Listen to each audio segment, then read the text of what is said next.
Hello, this is the National Weather Service with a review of the weather events in 2025. We'll try and highlight these in about 2 minutes here. We begin with fluffy upslope snow. We lacked large-scale systems, but we had very dry, fluffy snow, much greater than climatology to start the year. But by February 15th and 16th, we had a more classic nor'easter with blizzard conditions observed in the St. Lawrence Valley. We also had a very messy late season system on March 29th and 30th that brought about a half inch to 2/3 of an inch of ice and scattered power outages. The next significant weather system to occur this year occurred May 17th, with a dynamic upper low bringing damaging winds and 2-inch hail being the first time since that had been observed in our area since 2019, with Waitsfield, Vermont experiencing localized flooding. We had a brief spin up occur in Beekmanton on June 10th, being the only severe report within 700 miles when that took place.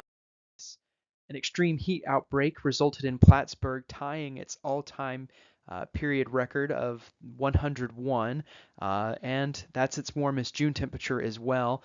Fortunately, this heat was fairly short lived. July 3rd, we had severe thunderstorms develop across the region and interrupted several Independence Day celebrations. And on July 10th, we had another day of flooding, but far less significant than the previous 2 years. Still, the localized 4 to 5 inches of rain and slow moving storms caused a little bit of flooding across the region and a partial roof peel at Middlebury Middle School. Then we had a transition into drought, being the first extreme drought from the U.S. Drought Monitor, with Lake Champlain seeing its lowest level since 2016 and 1964, with about $18 million in agricultural costs, which led to a red flag warning, being the second in a row, previously not having been done before.